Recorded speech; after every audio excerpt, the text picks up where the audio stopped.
Hello, everyone. This is Doug Wilkerson. Welcome to this live broadcast today. Uh, Hopefully, things are well.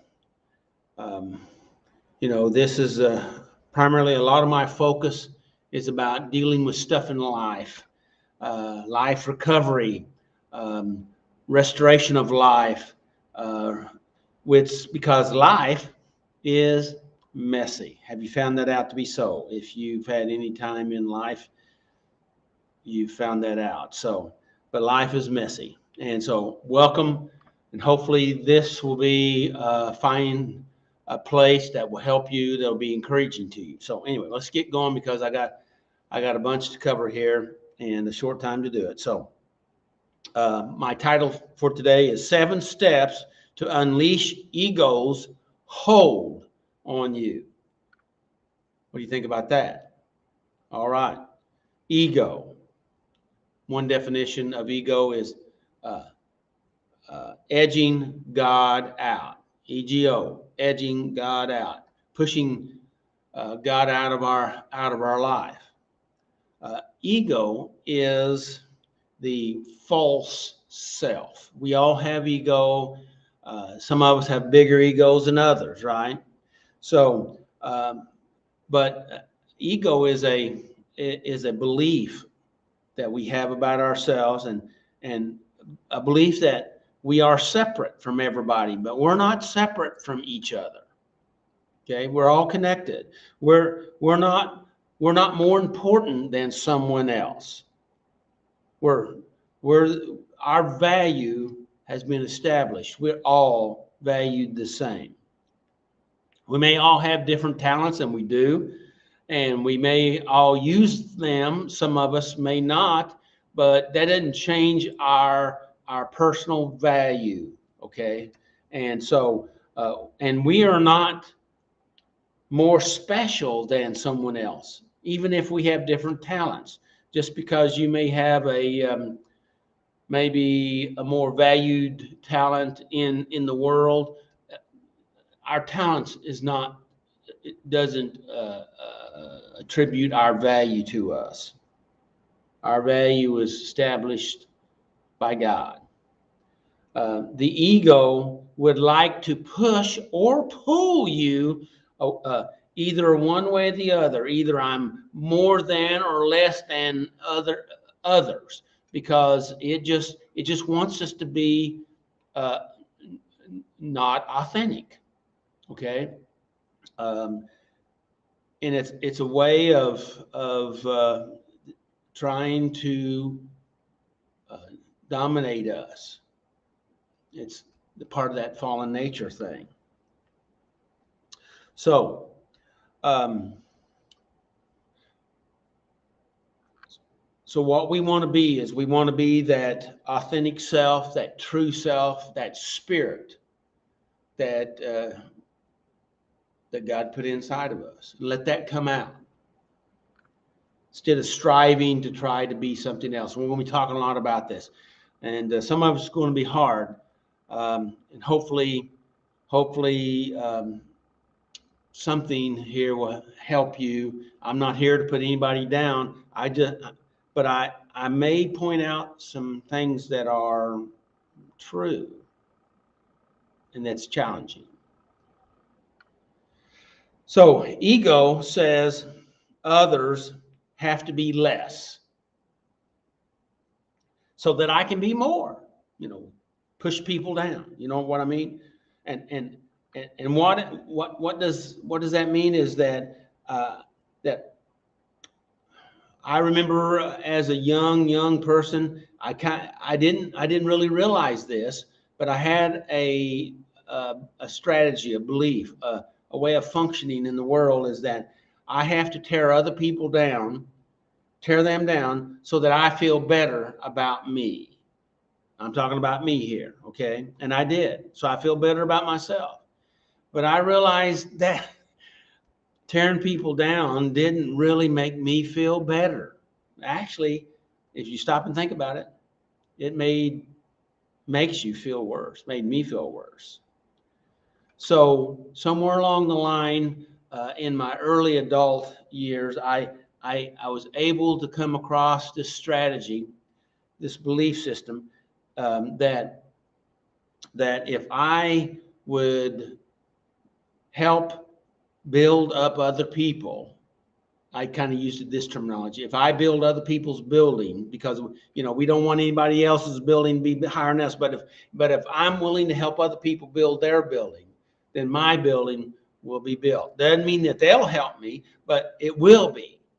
Okay, and I found that out to be so. So the ego is a destructive belief system. It's just that part of our being that's trying to make itself happen. And we use these techniques or strategies to either tear people down, and so we can feel better, or diminish ourselves in such a way that we make ourselves feel so low, and that is a self-sabotage way of living, and it's destructive. I learned, I think I already stated, I learned this statement many years ago, that if I will help people to be built up, I will be built in also.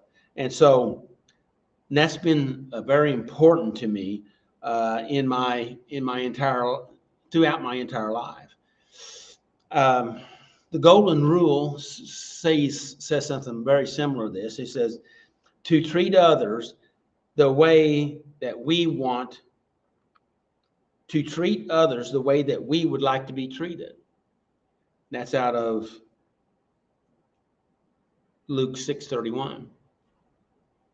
And really, I think the most authentic statement here is that basically we need to treat others the way that they want to be treated, because we want people to treat us the way that we'd like to be or prefer to be treated. It's kind of like if you like or love, let's say, lemons. Okay, if you like lemons and you love them, and you figure, well, everybody else loves lemons, so I'm just going to give people all kinds of lemons. But some people may not like lemons as much as you. In fact, they may not like them at all. They may prefer strawberries or bananas. But if you want to extend your appreciation or love to them, a lemon might not really do it for them. You may want to give them what they'd prefer. And I'm just using this as an analogy, is how to treat people. You treat them the way they want to be treated, just like you want people to treat you. The Golden Rule. Romans 12:3, and this is out of the ISV version. It says, I ask everyone, this is Paul speaking here, I ask every one of you not to think of yourself more highly than you should think. Rather, to think of yourself with sober judgment, and on the measure of faith that God has assigned each and every one of us. Okay, we shouldn't think, according to the scriptures, we shouldn't think of ourselves more than somebody else, but we should do it soberly, that we recognize that, as he's talking about here, every one of us has been given the measure of faith. We've all been given a portion of faith, and that's is a selected particular item, and so it's all of us have the same portion, so therefore we're equal in that. So we're not greater than or less than. Really, it's what we do with it. That doesn't change our intrinsic value. It just, if we use what we've been given. 7 steps to unleash ego's hold on us. Okay, ego again is edging God out. The dictionary says that that ego is a personal sense of self-esteem, a personal sense of self-esteem, and a self-importance. Well, we should be proud of ourselves for being a steward of what God has given us. Not saying that I'm better than anybody else, but I need to treat myself properly, so that I have to appreciate that. Of course, there's a balance to everything. We'll be talking more about that later. Dr. Wayne Dyer, a lot of this information came from Dr. Dyer, and actually many years ago, he's the one that I think helped me to establish that mindset of that it's not tearing other people down that makes me better. It's building other people up, and then my building will be built in the process. The ego has a very strong hold on us, and it has a strong hold on you right now. And some of you, your ego is saying, don't listen, alert, alert, alert, change the channel, do something else, be careful, caution, caution, caution. This might not be good for you, right? Well, that's the ego speaking to you. I like this quote from Joseph Campbell. Says, the cave you fear to enter holds the treasure you seek. I've used that before. It's been a while since I've used it, but sometimes our ego wants us to stay away from what will help us the most. It's funny how that works. Think about it. The question is, why does the ego want that? Why does he push us and pull us? Why does he try to manipulate us? And I talk about it in the third person because it kind of almost is in the third person, but it's really part of us. And that's that part of us that we need to tame, that I talked about a few weeks ago. So ask yourself a question. Could it be possible I have something to learn? Okay. If someone comes up and says something to you, okay, could you ask that? All right. So the ego here, we're talking about the 7 steps to unleash ego's hold on you. First one, I skipped a statement here. First one here is just stop being offended. Just stop being offended. Okay. Stop being offended. Now that's easier to say than it is to do, right? Some people, they live their whole life just looking for something to be offended at. It gives them a purpose in life, just being offended. And so they're always just upset and feeling mistreated and rejected, and because they're looking for things that are wrong. Okay. In fact, it makes them feel better to find wrong stuff and be offended about it. Okay. Because they're, in a way, they're thinking they're always on the right side of things because they find stuff wrong and they're offended. Okay. Ask yourself, could there be something that they're saying or doing that I could learn from? Even if I learned that what they're saying is a mistake, so I can learn to not make that mistake. Thank you for showing me that mistake. Thank you for helping me. Thank you for teaching me, even though you taught me what not to believe. All right. That's possible. I've learned a lot from people. In fact, sometimes I've learned more from people what not to do instead of what to do. I've had people come up to me and say things, that were rather harsh. And I've had to ask myself, what is it they really mean? Not just what they say, but what is it they mean? Sometimes I'll even ask them, instead of being offended and going in a reactive way, would you mind helping me with this, and maybe say that in a different way so that I can understand what you're trying to say. And oftentimes they'll restate the same thing, but they'll say it in a completely different way, because sometimes they're so worked up they're not able to really say what it is they really want to say. They say other things. Have you ever had that happen to you? Anyway, it's been very helpful. It's been very helpful. So, but being offended is a weakness of our ego. That's kind of a hard statement. I'll let that soak in for a second. Being offended shuts your brain down. You just kind of freeze up. You go on automatic pilot. Okay? But just remember this. We are all divine extensions of God. What do you think about that? Number two, let go of the need to win. Man, some of us just have this driving thing inside of us that we got to win at everything. Now, kind of when we come into this world, I remember when I was younger, man, I had to win at everything. We call it being competitive, okay?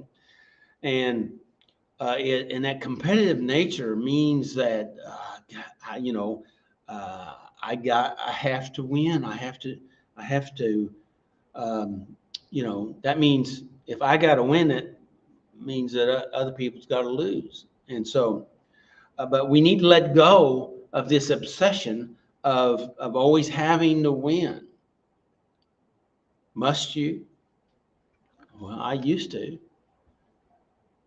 And life is so much easier when you don't have to win. You can just participate.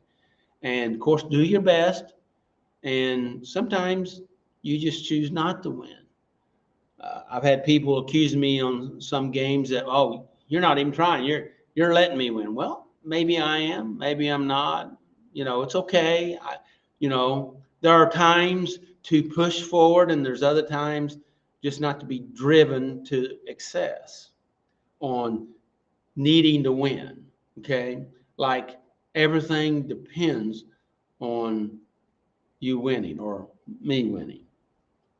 So you got to let some of that go. Somehow we think that this makes me feel more valuable if you lose and I win. Is that really true?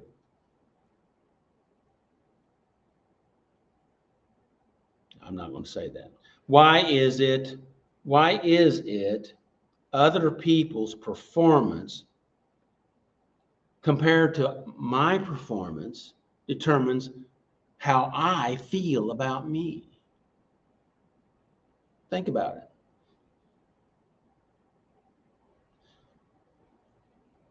Isn't that, in a way, giving my personal power over to somebody else?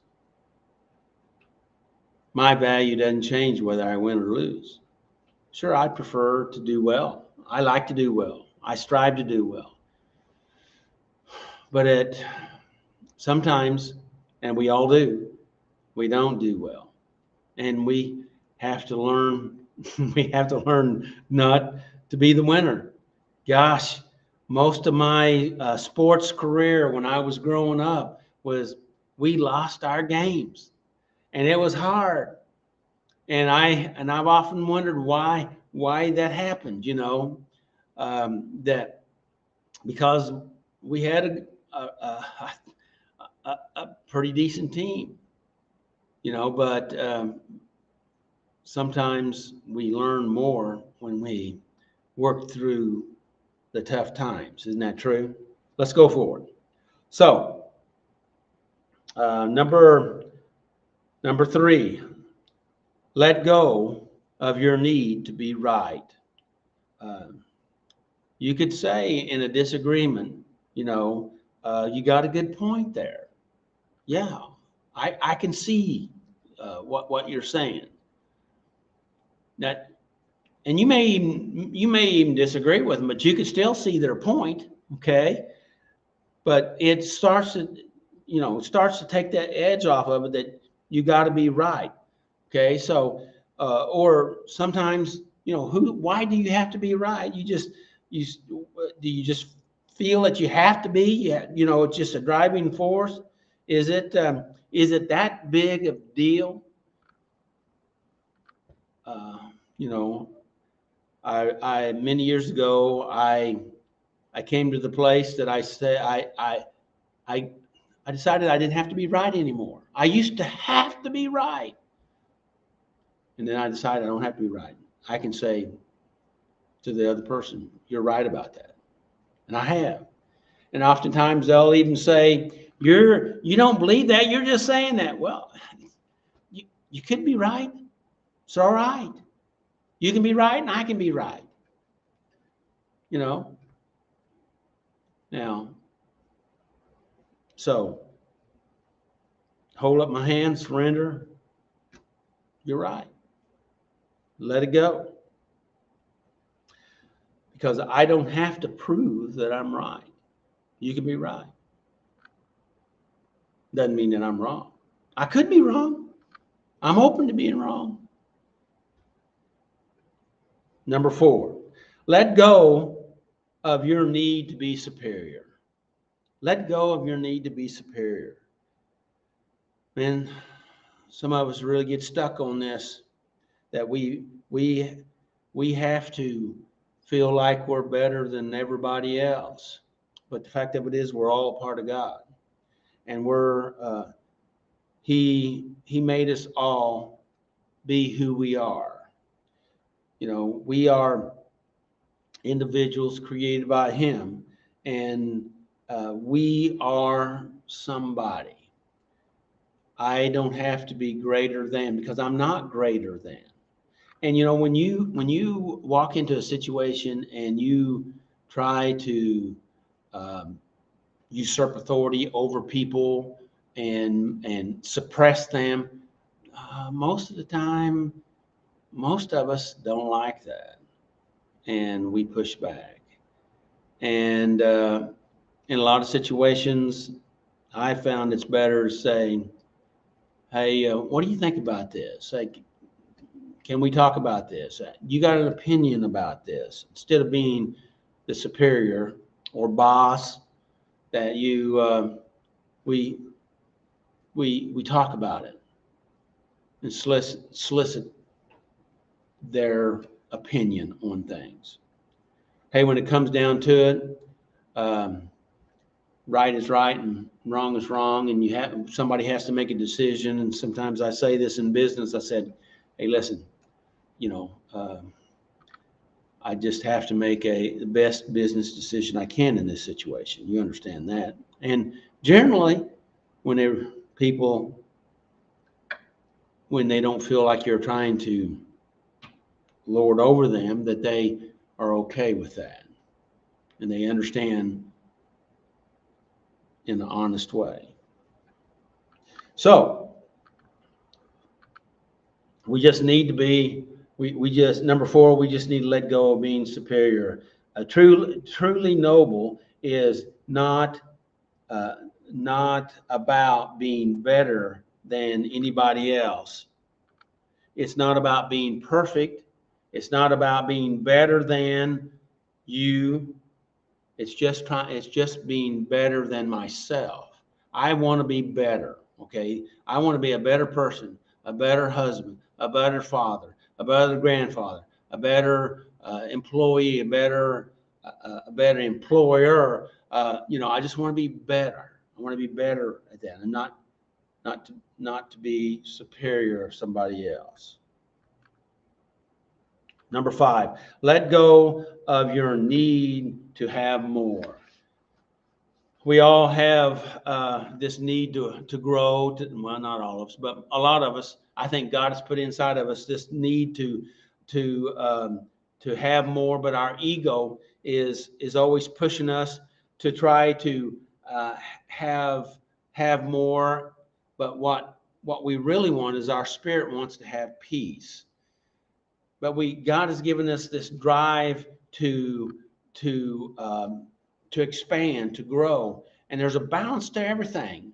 And this is a kind of a tough and difficult subject, because we have to be balanced, and oftentimes we get lopsided in life, and sometimes we do get lopsided, but we got to be careful that we don't stay there too long, because then we'll be deformed, because we're out of whack with our family, with our spiritual life, our physical life, our uh, our family life, we have to be careful that we don't fall into the trap of trying to compensate um, with things or money instead of ourselves, our being, our presence, whether it's with our family or with God or sometimes just even with ourselves. Because sometimes abandonment is one of the most difficult punishments and hurts, but oftentimes we'll even abandon ourselves, but we're not talking about that today. But so, um, your uh, we have to we have to um,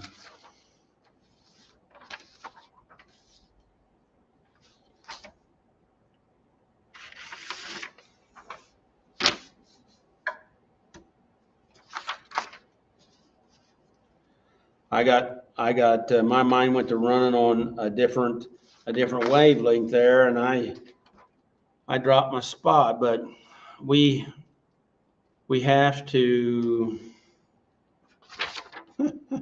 we have to we there you go. We got to let go of the need to to have more, because when it's all said and done, the bottom line here is, on your deathbed,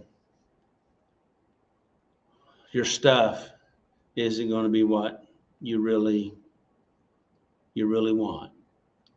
It's we all have to have some money. We all have to have finances. We all have to be diligent in that area.